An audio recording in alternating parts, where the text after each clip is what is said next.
नमस्कार दोस्तों, मेरा नाम है दीपक कुमार और आप लोग देख रहे हैं चैनल दीपक खरे, जिसमें आज मैं बात करूंगा बीएससी एग्रीकल्चर के बारे में। मैंने जैसे थंबनेल पर लिखा है, जिसके पास 1 एकड़ ज़मीन है वो ज़रूर करे बीएससी एग्रीकल्चर, क्योंकि इसमें इतना स्कोप है कि आप अनुमान भी नहीं लगा सकते हैं कि इसमें आप कितना कमा सकते हैं। बशर्ते है क्या, आपको ज्ञान चाहिए कि कौन सी फसल के लिए कौन सी मिट्टी उपजाऊ रहती है, कौन सा बीज डाला जाता है, क्या करना पड़ता है, कैसे अपनी खेती है, खेती की मिट्टी कैसी है, बीज के कितने प्रकार होते हैं, खाद क्या होती है, ये सब जानकारी चाहिए आपको। और जो गुण है आपका खेती का, वो तो आपको पैतृक आपके पास तो है ही। कुछ थोड़ी जो चीजें रहती हैं एक्स्ट्रा वाली, कौन सी खेती करें जिससे ज्यादा मुनाफा हो, तो ये सारी चीजें आपको एजुकेशन में आपको दी जाएंगी। तो मेरी एक हम्बल रिक्वेस्ट है कि प्लीज आप बीएससी एग्रीकल्चर जरूर कीजिएगा, जिसमें कि 4 साल आपके बर्बाद होंगे, लेकिन वो जो 4 साल बर्बाद होंगे वो आपकी लाइफ बना देंगे, आपकी जिंदगी संभाल ले जाएंगे। भले ही आपके पास 1 एकड़ जमीन हो, शुरुआत में आप धीरे धीरे सीखो। उसके लिए अपना टारगेट फिक्स करना पड़ेगा, कुछ जो बातें होती हैं उनको नज़रअंदाज करना पड़ेगा। घर वाले, कुछ मोहल्ले वाले, कुछ रिश्तेदार वाले आपको बोलेंगे कि क्या क्या करना चाह रहे हो तुम, आज ज़माना बदल रहा है, कंप्यूटर का ज़माना है और तुम खेती वाली लाइन पकड़ रहे हो। तो इन चीज़ों को हटा के अपने आप को बचाए रखना है, और जो ड्रीम है, जो स्वप्न है, वो बनाए रखना है। अभी आपको लग रहा होगा कि मैं किस तरह बेतुके की बातें कर रहा हूँ कि खेती से भी पैसे कमाए जाते हैं, खेती से भी किसी का भला हो सकता है, क्योंकि अभी तक आपने जो अपने आसपास देखा है वो सब निम्न वर्ग के किसानों को ही देखा है। अभी जो मैं बात करूंगा आपको इस तरीके के इंसान से मिलवाऊंगा कि आप देख के हैरान हो जाओगे कि 2 एकड़ जमीन में भी वो 30-30, 40-40 लाख रुपए महीने के, साल के कमा रहे हैं। तो ज्यादा बात ना करते हुए सीधे मुद्दे पर आते हैं। पहले बीएससी एग्रीकल्चर के बारे में बताएंगे, फिर इसके बाद कौन कौन लोग सफल हुए हैं वो उनको दिखाएंगे, ताकि आप मोटिवेट हो सके, उनके जैसे ड्रीम बना सके, और उनके जहाँ जैसे वो पहुंचे हुए हैं अपने लक्ष्य तक, वैसे आप पहुंच सकें। तो शुरुआत करते हैं। पहला पॉइंट है, कक्षा 12 में आपका सब्जेक्ट पीसीएम होना चाहिए या पीसीबी। ये होता क्या है पीसीएम और पीसीबी? पीसीएम को बोला जाता है पी से फिजिक्स, सी से केमिस्ट्री, एम से मैथ। मतलब या तो आपने मैथ लिया हो या बायो लिया हो, बी की जगह वहां पर बायोलॉजी हो जाती है। तो या मैथ वाले कर सकते हैं या बायोलॉजी वाले कर सकते हैं बीएससी एग्रीकल्चर को, और आपके कम से कम 50% मार्क्स होने चाहिए 12 में। दूसरा है, एंट्रेंस एग्जाम आपको देना पड़ेगा यदि आप बीएससी एग्रीकल्चर करना चाहते हैं। तीसरा पॉइंट है, 17 से 23 साल तक के छात्र फॉर्म भर सकते हैं। 24-25 साल की उम्र अगर आपकी हो गई हो तो आप नहीं भर पाओगे। और जो इसका एंट्रेंस एग्जाम होता है वो 2 घंटे का पेपर होता है, जिसमें 300 नंबर का 200 प्रश्न पूछे जाते हैं। पांचवा पॉइंट है, आपको कक्षा 12 के सिलेबस में से ही प्रश्न आते हैं, मतलब कि जो आपने कक्षा 12 तक पढ़ा है, यदि आप मैथ साइंस से हैं तो आपको मैथ तक पूछे जाएंगे। बेसिक फंडामेंटल जो आते हैं क्वेश्चन, वो एनसीईआरटी बुक्स के आते हैं कक्षा 12 तक। और यदि आपने बायो लिया है तो आपको बायो से आएंगे, लेकिन कक्षा 12 तक के सिलेबस से ही। छठा पॉइंट है, एंट्रेंस पेपर में आपके 5 सब्जेक्ट आते हैं, उसमें करना आपको 4 ही कंप्लीट करना पड़ता है।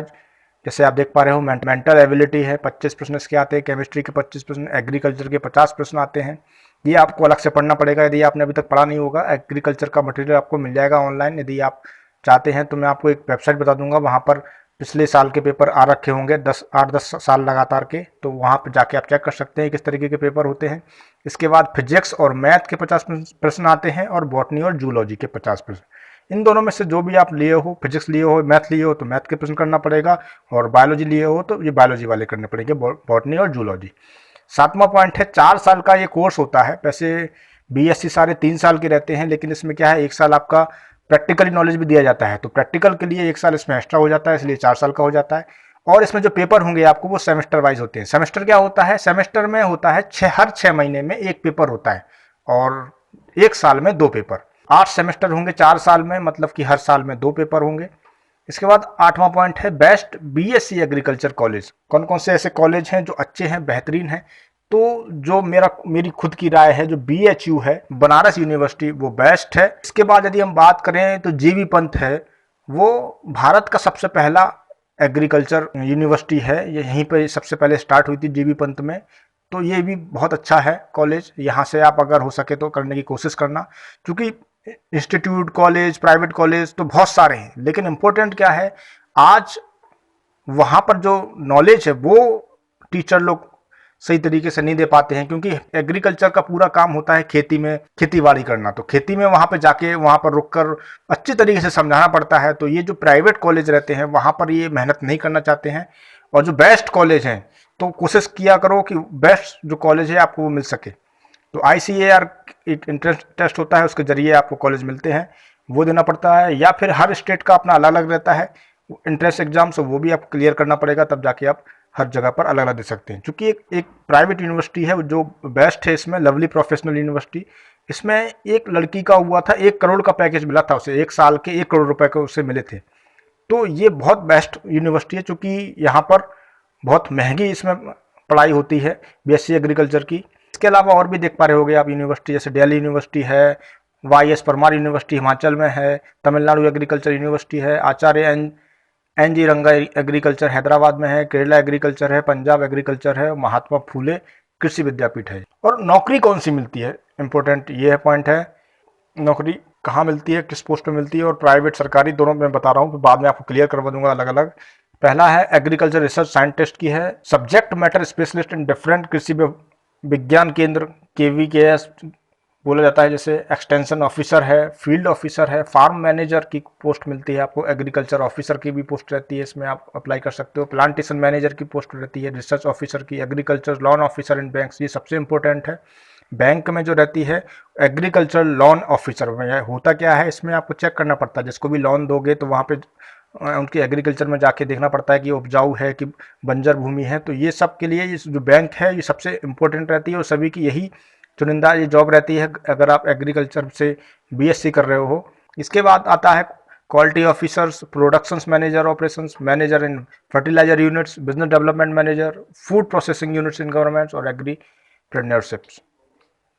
अब इसमें से कुछ है सरकारी नौकरी, इसमें जो मैंने बताए हैं सरकारी कौन कौन सी रहती है, कृषि विकास केंद्र में से इसमें आपको जॉब मिल सकती है, एग्रीकल्चर टेक्नोलॉजी मैनेजमेंट एजेंसी मिल सकती है, जिसमें हम ATM बोला जाता है इसको शॉर्ट फॉर्म में, एग्रीकल्चर डेवलपमेंट ऑफिसर होता है, एग्रीकल्चर एक्सटेंशन ऑफिसर होता है, रेंज फॉरेस्ट ऑफिसर होता है, फार्म मैनेजर होता है, एग्रीकल्चर लॉन ऑफिसर होता है, एग्री ग्रेजुएट ट्रेनिंग होता है, lab assistant at plant pathology है, सॉयल साइंस लैब है, there is a special post for only agriculture student at bank, जैसे मैं पहले बता रहा था वो पोस्ट के नाम ये है, असिस्टेंट ऑफिसर है, ये बैंक के अंतर्गत आते हैं, AAO रहती है, फील्ड ऑफिसर रहते हैं।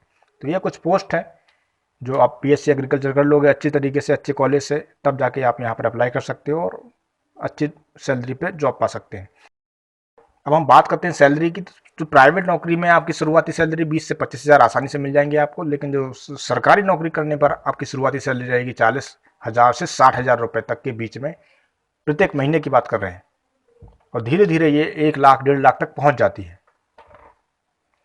और यदि आप इस BSc एग्रीकल्चर करना चाहते हैं तो जो आपकी फीस है वो सरकारी कॉलेज की 40,000 से 50,000 तक रहती है ओवरऑल पूरी फीस, और प्राइवेट कॉलेज की 2 लाख से लेकर 10 लाख तक की फीस होती है पूरी 4 साल की। अब मैं आपको कुछ ऐसे लोगों से मिलवाऊंगा जिन्होंने विदेश से अपनी नौकरी छोड़कर अपने गांव आए, अच्छा पैकेज जो मतलब उन्हें 50-60 हज़ार रुपये महीने मिलते थे, उन्होंने वो छोड़ा और अपने गांव आए, वहां पर आकर उन्होंने क्या किया, खेती स्टार्ट की। क्योंकि एक आपको भ्रमित इसमें ये भी कर देते हैं कि खेती करना आसान है, जो वो पहले काम कर रहे थे, जिसके ऊपर वो पहले काम कर रहे थे, जैसे विदेश में थे, वहाँ पर भी जैसे कनाडा है, वहाँ पर खेती भी अभी भी होती है, अच्छी तरीके से होती है, तो वहाँ पर वो करते थे, वहाँ पे जिसके यहाँ काम करते थे वो खेती करता था, तो वहाँ पे रहकर उन्होंने सीखा, फिर वही जो सीखा है वहाँ पर वो भारत में आके अप्लाई किया, तब जाके यहाँ पे सक्सेस हुए। ऐसे नहीं कि पहले कुछ और काम करते थे फिर यहाँ पर आकर खेती करना स्टार्ट कर दिया, तो ये गलती आप मत करना। अगर आप खेती कर रहे हो तो पूरी A to Z आपको नॉलेज होनी चाहिए, तभी आप इसको स्टार्ट करना। ऐसा नहीं है, इसमें मेहनत बहुत लगती है, समय इसमें आपको खूब देना पड़ता है, तब जाके सफलता मिलती है। और सारी चीज़ जब अनुकूल हो तब जाके सफलता मिलेगी। यदि एक भी चीज़ कोई विपरीत हो गई आपके, या मौसम है, या खाद है, या बीज है, या पानी की मात्रा है, या पानी में मिनरल्स है, हर एक चीज़ बारीकी चीज़ों पर ध्यान देना पड़ता है, और ये पूरी चीज़ अगर आपको समझ में आएगी तभी आपको सफलता मिलेगी। तो इतना आसान भी नहीं है जितना मैं बोलूँगा, लेकिन इतना मुश्किल भी नहीं जितना आप सोच लोगे, क्योंकि है क्या, हमारा जो भारत है ये एग्रीकल्चर इसमें सबसे पहले पर आता है। 50% आबादी इसमें केवल एग्रीकल्चर पे डिपेंड है, एग्रीकल्चर ही करती है। जो बेसिक जानकारी होती है ये तो हमें पता रहता है, बस थोड़ी जो डीप नॉलेज है ये हमें पता करना है, तो वो हम BSc एग्रीकल्चर जब करेंगे तो बिल्कुल फोकस होकर पढ़ेंगे, ऐसा उम्मीद करते हैं हम। आप यहाँ पे कुछ बीट लोगों की फोटो देख पा रहे होंगे, ऑनलाइन अखबार के मैंने ये निकाले हैं, ये पोस्ट जिसमें देख रखा है, पहले पे ये विदेश की अच्छी नौकरी छोड़कर पहाड़ की विरासत में वापस लौटे। ये चूंकि दैनिक जागरण का है, ये आधा आपको कट दिख रहा होगा, मैंने ये ऑनलाइन से स्क्रीनशॉट लेकर इनको लिखा है, पूरे एक में बनाया है ताकि आपको ये दिखा सकें। ये जो खबर है वो 6 दिसंबर 2019 की है, दैनिक जागरण अखबार की। आप ऑनलाइन चेक कर सकते हैं कंफर्मेशन के लिए। दूसरे पे ये लिखा है MBA पास किसान ने भारत की खातिर छोड़ी विदेश की नौकरी। डिस्क्रिप्शन में आप पढ़ सकते हैं। इसके बाद हल्का फुल्का इसमें दे रखा है, 31 मई 2019 की खबर है ये। इसके बाद जर्मनी से 40 लाख रुपए सालाने की नौकरी छोड़ भारत में पवन नाम के बंदे ने अपने भारत में आकर दोबारा अपनी खेती की और वहाँ पर सक्सेस हुए। जैविक खेती, नौकरी छोड़ ऑर्गेनिक गन्ना उगाया और वहाँ पर उन्होंने खुद काम किया। ये हिंदुस्तान हिंदी जो न्यूज़ है उसकी खबर है ये 7 फरवरी 2020 की। ये युवा प्रेरणा के अंतर्गत आया है। ये 30,000 की नौकरी छोड़ शुरू की खुद की खेती। है क्या स्टूडेंट्स, एक बार विश्वास करना पड़ेगा। इसमें भले ही इसमें लाखों 40 लाख 50 लाख बताया गया है, ये लाभ बता रहे हैं, बिल्कुल प्रॉफिट बता रहे हैं। 40 लाख रुपए यानी प्रॉफिट होती है, तो हम 40 लाख ना मानकर 3 लाख ही मानकर चलें ताकि हमें 25,000 रुपये महीने कम से कम मिल जाए। तो इस शुरुआत में हमें 1-2 साल तक ऐसा रहेगा कि बिल्कुल फ़ायदा ना हो, भले ही घाटा हो जाए, लेकिन हमें किस तरीके से क्या करना है, कौन सी खेती अपनानी है, कौन से बीज लगाने हैं, किस तरीके से एक ही जगह पर 2-2 3-3 फसलें उगानी है ताकि हमें ज़्यादा मुनाफा मिल सके, ये साबित किया है। मैं अभी बताऊं आपको, आप डिस्क्रिप्शन में जाके आप लिंक में दे रहा हूं, वहां पर आप चेक करो वीडियो, लाखों वीडियो भरी पड़ी हैं अपने यूट्यूब पे, खुद आप चेक कर सकते हैं। यहाँ पे आपको एक आकाश चौरसिया नाम का एक व्यक्ति मिलेगा, लड़का मिलेगा, जो 25 साल 20 साल इसकी उम्र है। उसने क्या किया है कि एक ही जमीन पर 4-4 प्रकार की फसल उगा रहा है। तो आपको यदि विश्वास ना हो तो ये वीडियो देखने के बाद वहाँ पे चेक कर सकते हैं। लिंक पे क्लिक करके आपको सीधा वो वीडियो खुल जाएगा, तो वहाँ पे आप चेक कर सकते हैं। बहुत जो न्यूज़ रिपोर्टर हैं वहाँ उसके पास गए हैं कि तुमने आखिर ऐसा क्या किया, किस तरीके से तुम कमा रहे हो 15 लाख रुपए केवल 1.5 एकड़ ज़मीन से, या 1 एकड़ जितनी भी ज़मीन हो उसकी। एक और मैं वीडियो की शेयर करूँगा लिंक यहाँ पर, जो लक्ष्य नाम का बंदा है, लड़का है, वो भी 25 साल का ही है उम्र में, और वो भी 70 लाख रुपये कमा रहा है। कौन कौन सी वो खेती कर रहा है, तो उसको आपको पूरा देख के समझना है।